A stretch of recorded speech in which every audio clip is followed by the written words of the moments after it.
If your audience insight starts and ends with a job title, it's not research, it's guesswork. In this episode, we are tackling one of L&D's biggest blind spots, understanding the people behind the learners, the real human beings with blockers and biases and motivations that matter. Because if you don't know your audience deeply, you won't be able to reach them effectively. And if you can't reach them, well, how can you expect them to learn anything at all? Hello everybody, and welcome back to the Marketing for Learning podcast. It's episode 3 of our People Impact Loop series, and today we're talking all about understanding the most important person in learning and development, your audience. I'm not on my own. Ashley's doing a very good job at being incredibly quiet this week. But you are with both myself and Ashley to talk through something that I actually think, since the day maths started, has probably been one of our favourite topics and one that we're probably most passionate about, if you agree, Ash. This is when you're going to be like, no, not at all. No, for sure. No, that's nonsense. Why are we even here? This is stupid. I think when I started maths, or before I even started maths, I was always just bewildered that people were not really taking any time to understand their audiences at all. So, we bought this thing for them, don't know anything about them. We're going to launch it to them, don't know anything about them. It's bewildering. So, it's understanding our audiences is crucial for effective marketing. But it also goes back to the thing we've discussed before around that product market fit too. So, if you don't take the time to research your audiences properly and really understand what's going on with them, organizationally, especially in that culture that they're living in, how do you know whether what you are planning on spending many, many monies on is going to actually be fit for purpose? So it's just kind of like a blind, reckless waste of money and time and energy. So, that's always where I kind of stood with it, at least. Yeah, and it was one of the ones similar to you, like before I'd even joined maths, it was like, I don't understand how you're getting away with this. I don't understand how you don't know your audiences. Like, who's this going to? What do they care about? Do they even want it? Like, first and foremost, whatever you're doing for them. And you can't answer any of those questions without knowing them. And I know we've both had the conversations where we say to people, who's your audience? And they say, employees at our organisation or learners. And it's like, oh, come on. Nobody identifies as a learner, first and foremost. That one can go straight out the window. That's not true. Employees, I suppose some of us, I know I definitely do. When somebody asks me about myself, I say I'm a marketing director for a really cool agency. But again, it's not who I am deep down. It's not it's not the reason I wake up in the morning, is it? I'm so much more... That is rude, Hannah. I'm getting my P45 now. Rude. But straight to the heart. She just put me ow. I'm not the reason you wake. God. No, I'm sorry, Ash. I'm sorry. You're That's very fine. important. I appreciate You're your up honesty. There. That's fine. Sorry. But in all seriousness, people are a lot more than their job titles. They're a lot more than the role they work in. And we need to quickly realise that in L&D if we want to get any form of impact. If you do everything but miss out the understanding of your audience, you're still going to struggle to get any kind of impact, in my opinion. Yeah, but it's pretty much what I said with you in the first episode. You're then building, without research and without audience insights and meaningful data, you're building everything on really sketchy foundations. And it is a house of cards that will eventually tip. And that's where we are now, really. Lots of learning functions and people functions more broadly don't have the ability to prove their value to the business because they haven't built products that are aligned with business goals. The products that they do have to service the employees are also not fit for purpose because the employees, as you said, they probably don't want them. Maybe the business thinks that they need them. So then there's got to be a change management piece and a big focus on adoption and behavior change. these two things are sometimes in conflict, but they still need to coexist somehow, and it's up to us to figure out how to make that work. But the core of all of that is understanding our users and understanding our people and their behaviors and their motivators and their wants and their needs. It isn't as simple as just asking them, when I see this research being done or research being done, we talk to a lot of potential customers and prospects, and a lot of them will say we've got loads of research on our employees. But when you really dig down into that research, a lot of it is either very much done in the echo chamber of, what is your opinion on our experiences and products in whatever, replace experience with learning and products with LMS or whatever. We're kind of like, it's like interviewing 101. We're asking biased questions or subjective questions, and therefore we're getting quite subjective answers back. So we need to be able to have slightly more open discussions with people to really get to the nub of what's going on in the organization in order to tailor our approaches. And with the right audience as well, the right segment of our audience almost, rather than just going to the people that love learning, because I've seen so many companies do that. Yeah, we ask people to come along to a focus group. All of these people have got like 7 million% engagement rate with our learning. Of course, they're going to have a very different perception of learning, and who they are and what they care about is going to be very different to somebody that's never ever engaged with learning before. You need to make sure that you're getting a really proportionate sample of your audience and talking to them all. And whenever I've said that to people, they're like, oh, why do we have to talk to people that aren't engaged? Because you need to make them engaged. So you need to understand them. You need to have a real mix of demographics. You need a real mix of job roles. You need a real mix of job functions and a real mix of previous learning engagement. You can't just talk to your star learners and think, yep, this is perfect. This is great research, because it will be biased. So not only think about the questions that you're asking, but also who you're asking them to is so, so important if you really want to understand your audience and get that depth of knowledge that we need to help make our functions actually impactful. Yeah, well, because all you're kind of doing is creating a bit of confirmation bias, right? You got lots of people that kind of like what you do. They're validating that what you do is good, so on and so forth. A really simple example is I did a poll on LinkedIn, and so did you, in terms of what sort of off-the-shelf learning campaign would you have if you could have it? And the answers were like a program launch, learner re-engagement, culture change, and truthfully, Hannah, I can't even remember what the fourth one was. Nevertheless, we got the results back, and Hannah and I were discussing it. She can't remember either. See, we both have pudding brains. And I was saying, okay, well, hold on, because we expected program or product launch to be the main one that people would want. Like, I'm launching a new thing, if that's a platform or a program, whatever. But most of the responses that we got were learner re-engagement and culture change. And I sat and thought about that, and I was like, why is that? And then I thought, actually, it's my audience who are replying to my poll. So these are people who follow me. They engage with my content regularly, especially the people who are going to reply to a poll are the ones who probably are more active on LinkedIn, really like what I post, and therefore give me some feedback and interact with me. So because of that, these people maybe have a slightly more advanced view of what a learning campaign is, what it's purpose for, and therefore maybe they're already trying some of the program stuff themselves and want some help on the more complex stuff like learner re-engagement and culture change. Again, this is a great example of exactly what you've just said, where it isn't just as simple as asking the questions, it's contextualizing the answers and taking a step back to say, this is why we say data informed, not data led, right? You're not just getting the data and saying the data points us here, we're going to go there.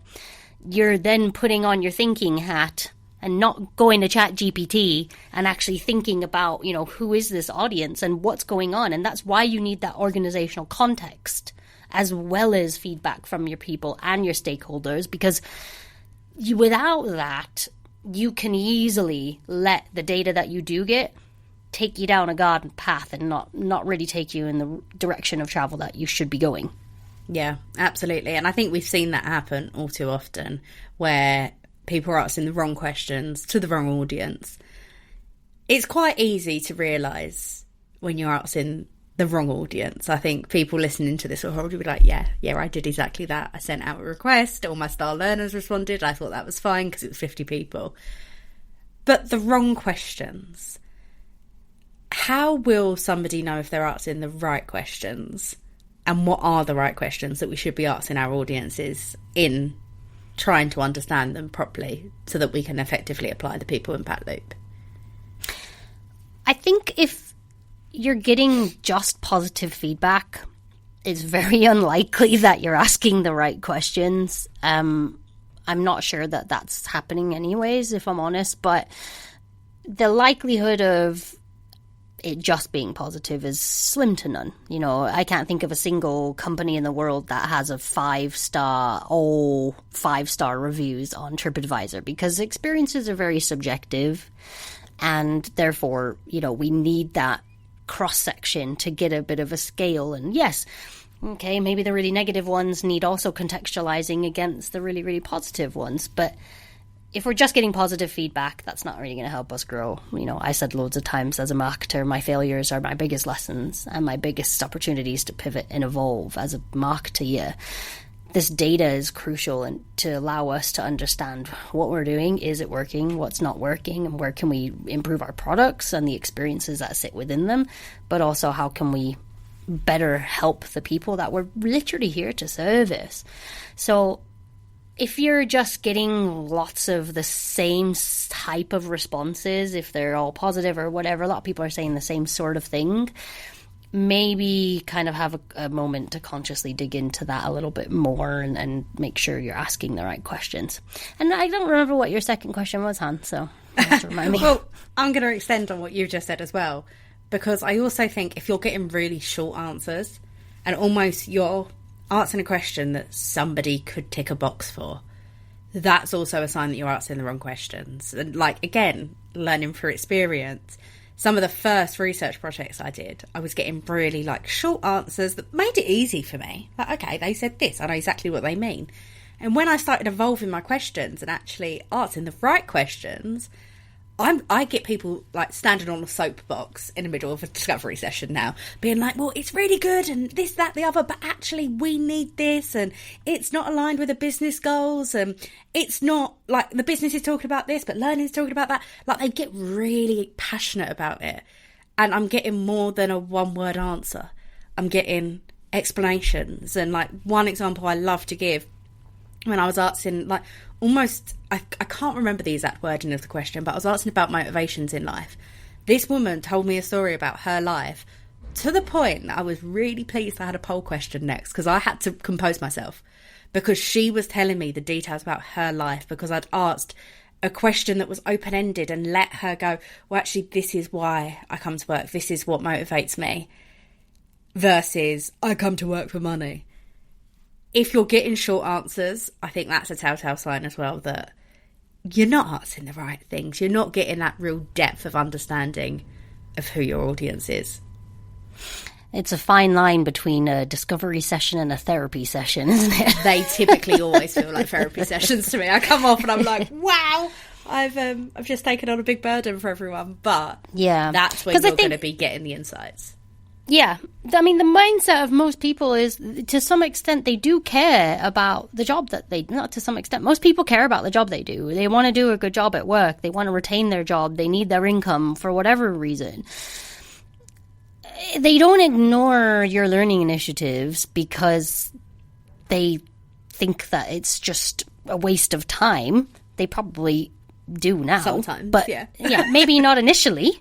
And certainly, I think, to my mind, the two things just come hand in hand. You know, when I think back about any of the discovery I've done, there's always tons of feedback about the products, the experiences. You know, we were just talking about something yesterday or today, and I was saying, you know, oh, they want to have like an improved learning experience. Like, cool, I hope they're building some learning journeys or something like that. Because, again, if we just have these, like, self-service experiences, just shove it all on a platform, people still don't know what to do with that, you know? So I think we've got to get to the crux of why people aren't learning. And I don't believe, in the most part, it's because they don't want to upskill and they don't want to benefit from improved knowledge and improved productivity and improved performance.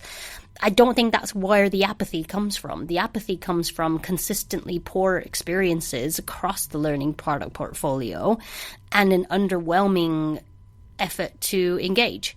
And therefore, there's just no ability for that to create kind of object permanence in their mind. You know, they don't go to the internet and look for learning because it doesn't even exist in their minds. Not because they're negligent, not because they're rubbish people. It's just because it's not at the top of their list, and that's okay. And I think it's also really important to point out that even if you're building an L&D team from scratch, the world we live in now, everyone in the workforce has an opinion on L&D. They've probably had a negative experience in the past. I literally was on a call just before this, and I said it's like the hazard of working in our industry, isn't it? You tell someone you work in L&D, and they roll their eyes and go, "Oh, that's so boring." You're like, no, it's not. But that's the worldwide perception of what we do. So we are coming from a point of actually people are a bit apathetic.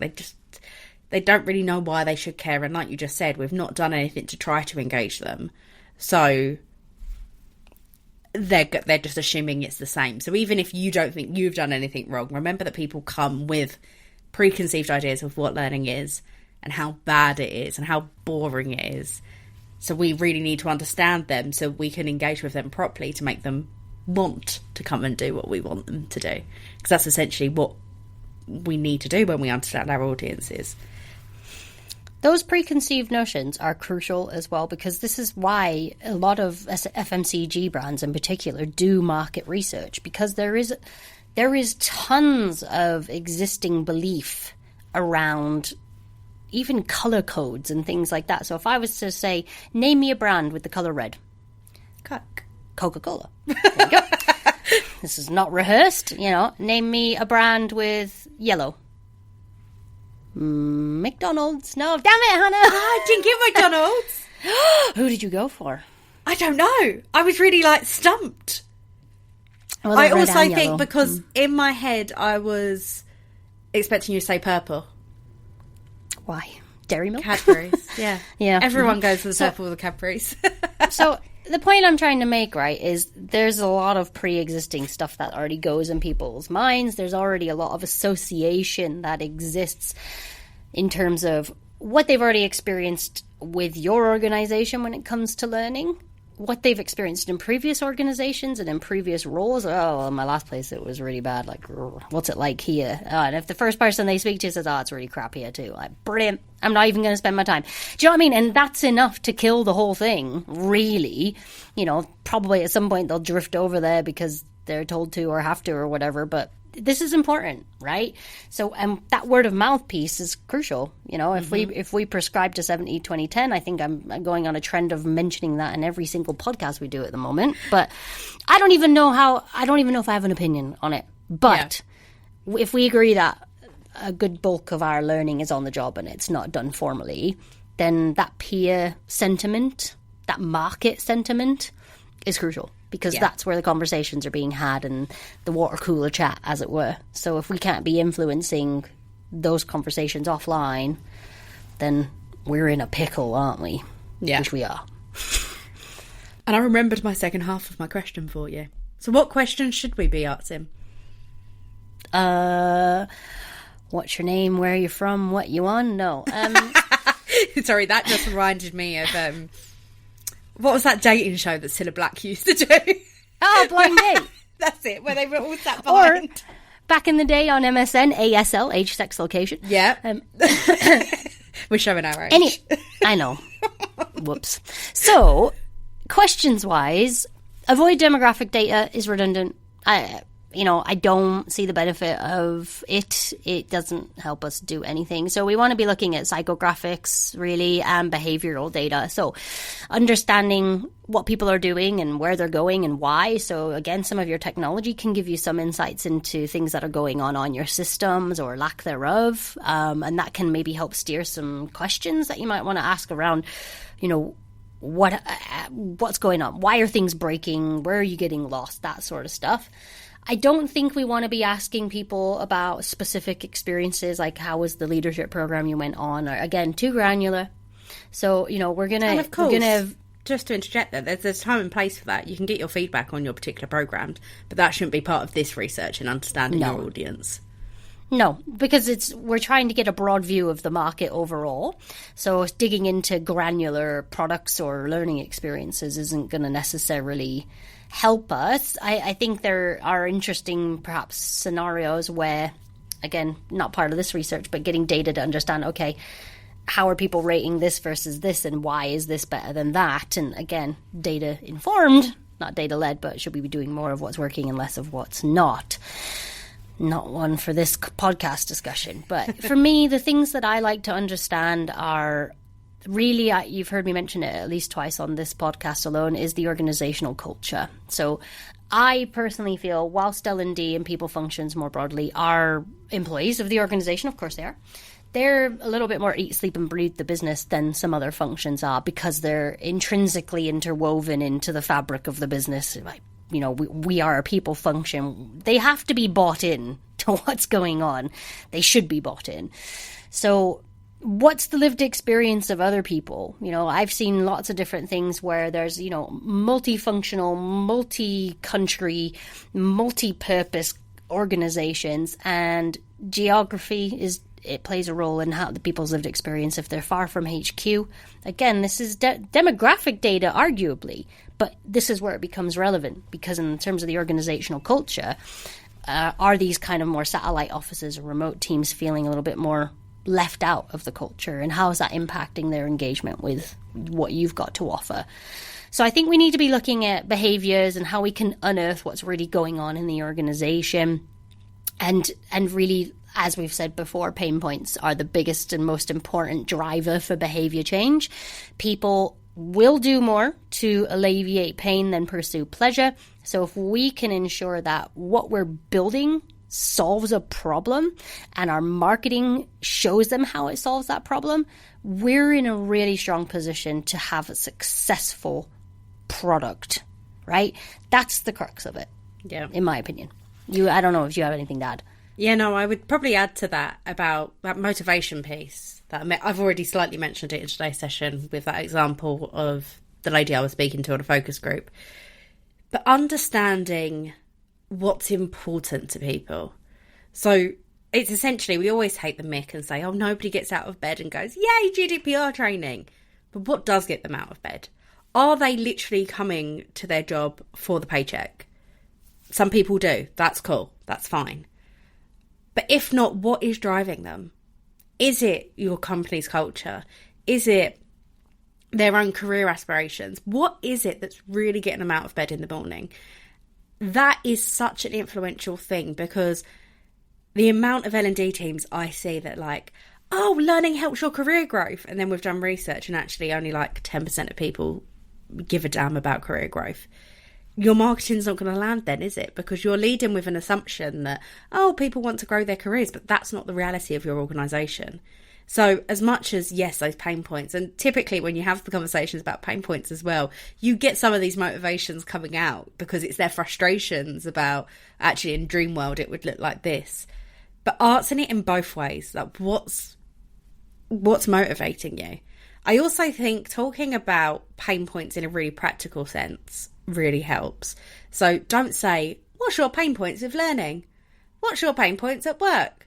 It's almost like, and I think you said it on our market research pod, Ash, so it's my turn to quote you back to you. But like a great way of saying it is like, what's annoying you at the moment? What's pissing you off at work? What's the biggest challenge you're facing? And when I say that to L&Ders, they're like, oh, but I can't fix that. I can't fix the fact that their boss is an idiot. No, but we understand them. And having that level of understanding that they've got these barriers and they've got these pain points is what's going to help us actually not only market to them really effectively, but create experiences that actually work for them. That's just mindfulness of the market, though, right? So, like, if we were going to do a campaign, like, you know, plenty of TV shows had episodes that they didn't show after 9/11, or, you know, products have changed their messaging to be more delicate to a certain situation. Is exactly the same thing. If we don't understand the market that we're existing in, then we can't be mindful of the things that already exist, are out of our control, but we still have to kind of equate around that nevertheless. You know, we can't, you know, that's like Coca-Cola saying, well, you know, the economy's having a tough time at the moment. We're not in control of that. So people are just going to probably buy less Coca-Cola. No, what we're going to do is understand the mindset of our audiences and turn, I don't have enough money for a Coca-Cola, to I'm so bloody thirsty, I need one now. So yeah, I think what Coke do really well, obviously, I've actually not drunk a Coke since March, which I'm really impressed with myself. Bloody hell. I know. You're right. I was a lifelong addict. well? For anyone listening to this, Coke was like my blood. But anyways, they do really well of like actually positioning their product as escapism. So lifestyle product rather than a food lifestyle and product beverage, rather than I'm thirsty, I need a drink. It's have a break. So if we're Share all it really with a rational, friend. if we're really rational, we're saying okay, Coke is a drink and you drink it to quench your thirst. But their marketing and what hooks you in is the share a Coke with. It's take a break. It's like the Diet Coke where they did the whole like. They kind of did the Lynx effect kind of advert on it with the weird puppet guy that was meant to be like super sexualized getting a Diet Coke out. Like, it's how you're positioning your product, and we need to do the same in learning. That learning doesn't equal knowing more stuff. We're unlocking these potentials, and that's why we need to understand our audience. Because if you're saying, like I said a minute ago, if you're unlocking career growth and nobody wants career growth, well, that's not going to work, is it? So we need to understand this depth. Yes, because let's look again. We'll continue with the Coke one. Yeah, Coke quenches my thirst. It's a beverage, cool. But why do I pick Coca-Cola over Pepsi? Why do I pick Coca-Cola over the tap water that I don't pay in the same vein for, in the same way? Yeah. You know, why do I choose Coke? Why should your people choose you over Google, YouTube, ChatGPT, so on and so forth? This is the truth of it. So there is a market and there is choice, and you are competing with that choice. And the only way to effectively compete and make people choose you is to understand that you need to build your products as close to what it is that they want and need, and you also need to tailor your marketing. So again, a great example is that storytelling piece and contextualizing things for people. So let's look at a retailer, someone who works on the shop floor. Hey, Steve, back to Steve. You gotta come do this this communications training and dealing with complex customers. You gotta go do that. Okay, Steve goes and reluctantly does it, whatever.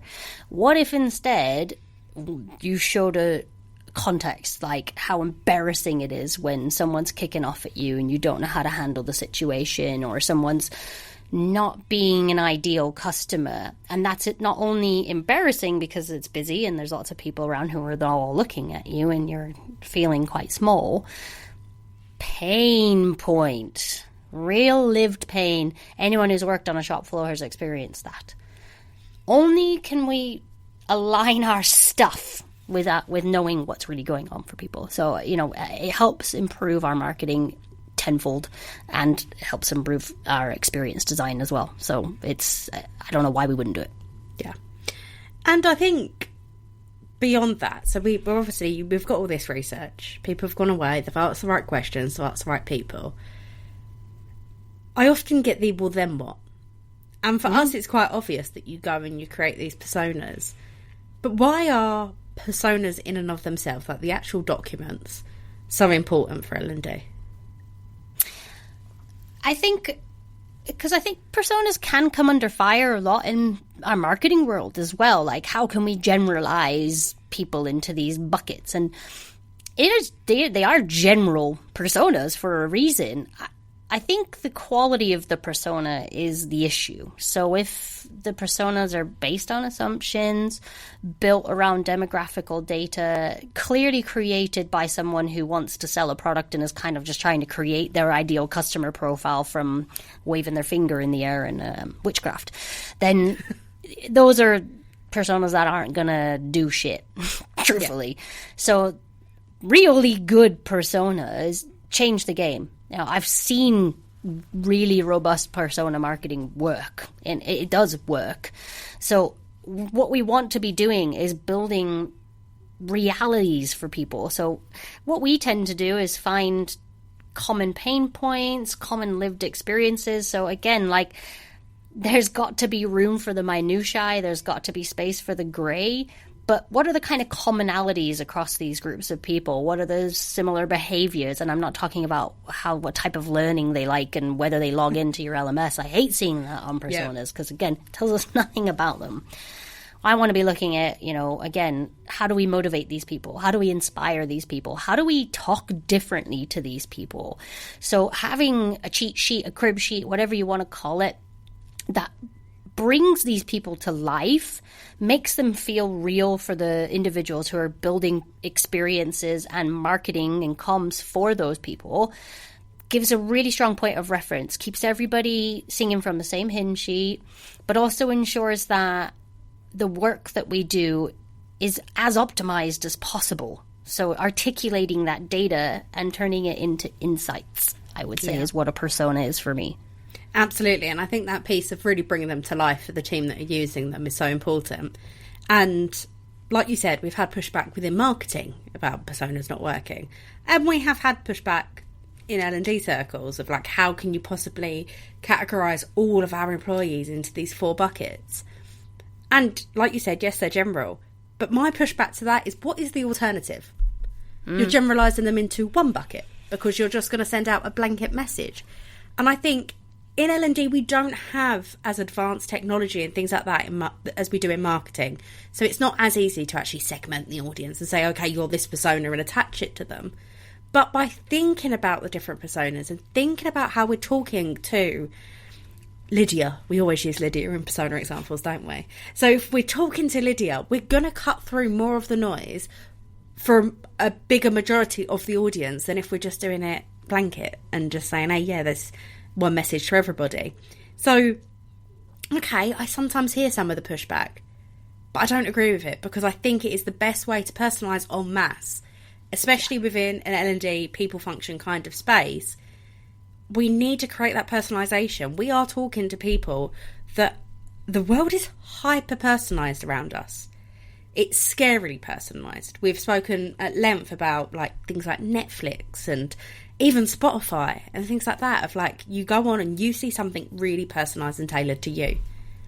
Okay, some learning platforms are saying they do that now. I'm yet to see anything that really is hyper-personalised, but hey-ho. We need to mimic that within our marketing and our communications. We can't do it. We don't have the tech to really deeply go, okay, I'm going to send this message to Ashley because I know she cares about this. But personalising en masse helps us cut through that noise. Helps us give that impression of personalisation for the majority rather than just sending out blanket and hoping it sticks. Honestly, I think personas are the most important part of marketing for learning and of actually getting learning, not even just marketing, learning right. Because if you're just building blind and you don't know your audience, you're just hoping really at that stage, aren't you? Yeah, and you're setting yourself up for failure. And I don't think anybody really wants that. Like, we feel like we don't have the time to do these things. I get that there's a lot of other BAU firefighting going on. But if we want to do better with what we've got, then audience insights is the most crucial way to do that. And that will improve your learning products and it will improve your marketing and communications. It is that simple. Having some data is better than no data, right? And so even if you can only do 5 focus groups of 10 people, that's some data. Pilot something, test it. Don't just, do everything based on that tiny bit of research, but do some experimentation and do some validation. And it doesn't have to be all of one or all of the other. I feel like L&D is in kind of like a transition stage where we're kind of starting to understand the need to leave some of the legacy behaviors behind in terms of how we do certain things and why we do certain things.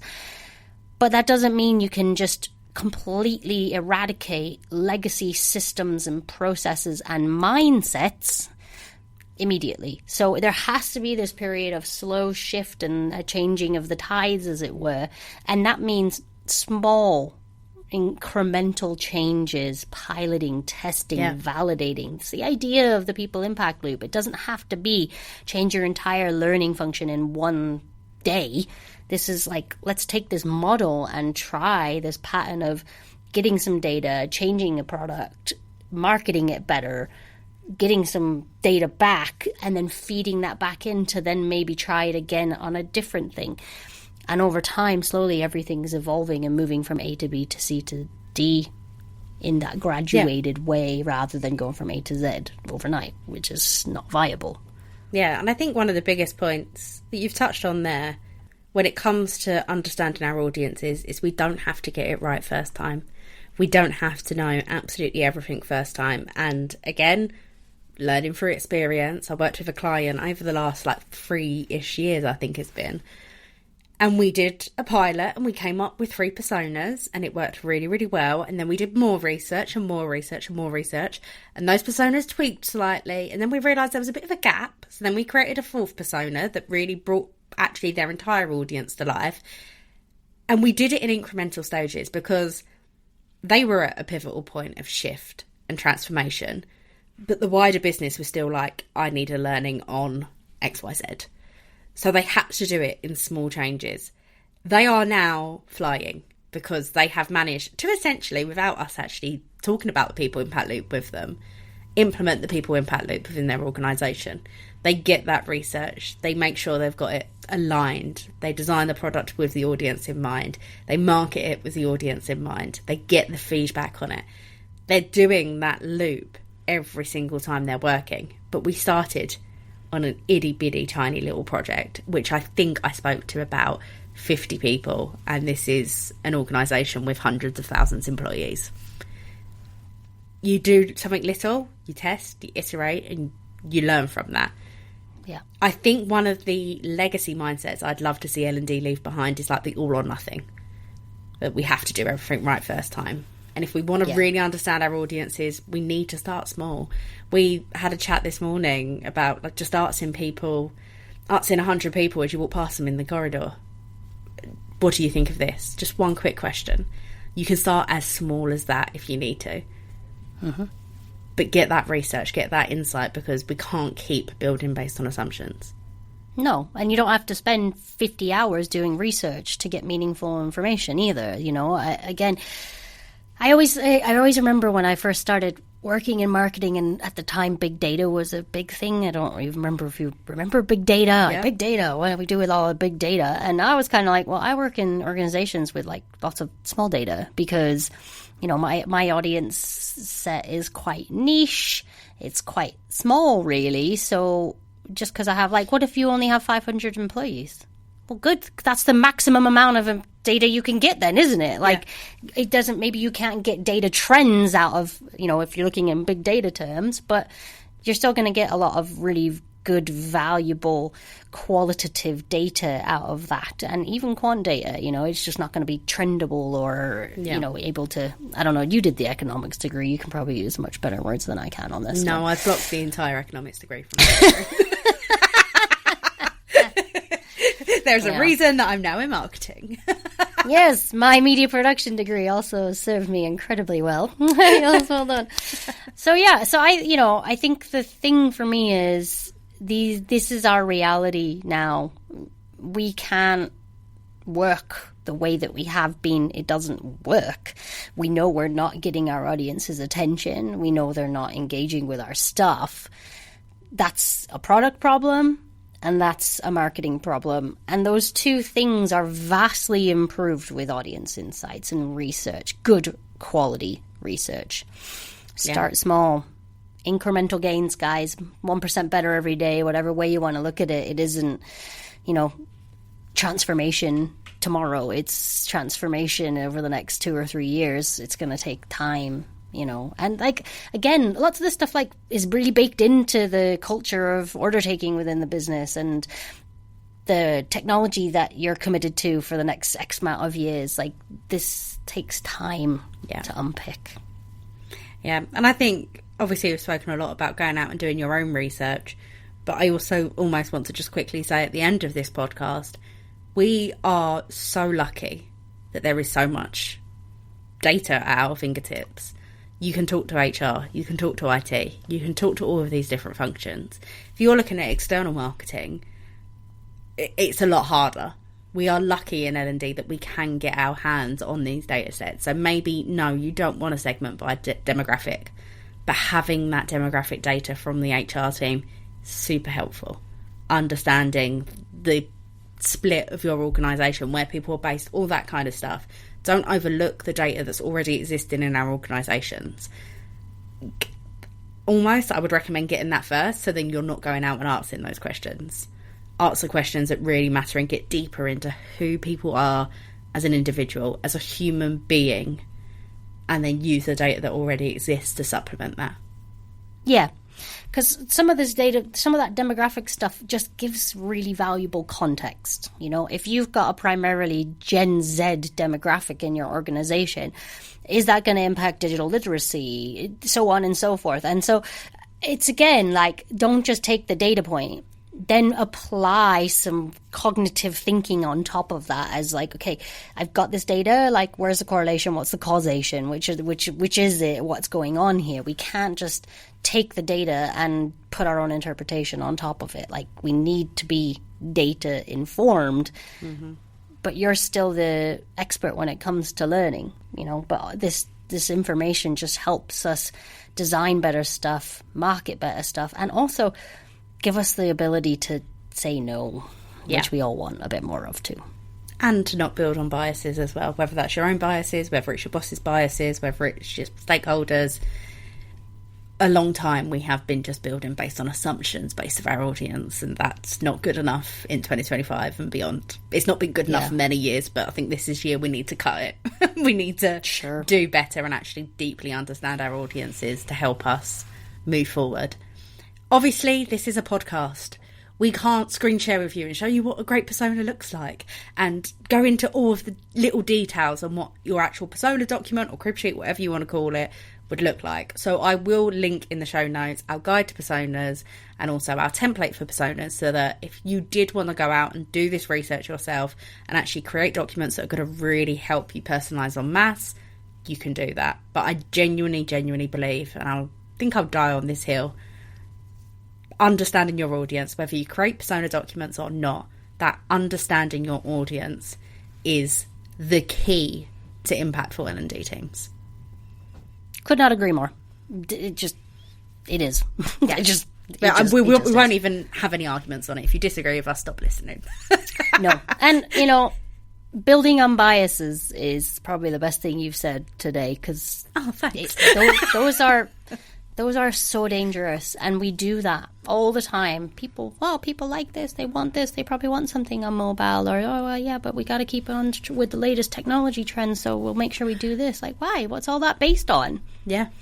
Well, even your example there about having loads of Gen Z in your organisation. If we had to guess what Gen Z wanted, Ash, I don't think we'd get anywhere close to what they actually want.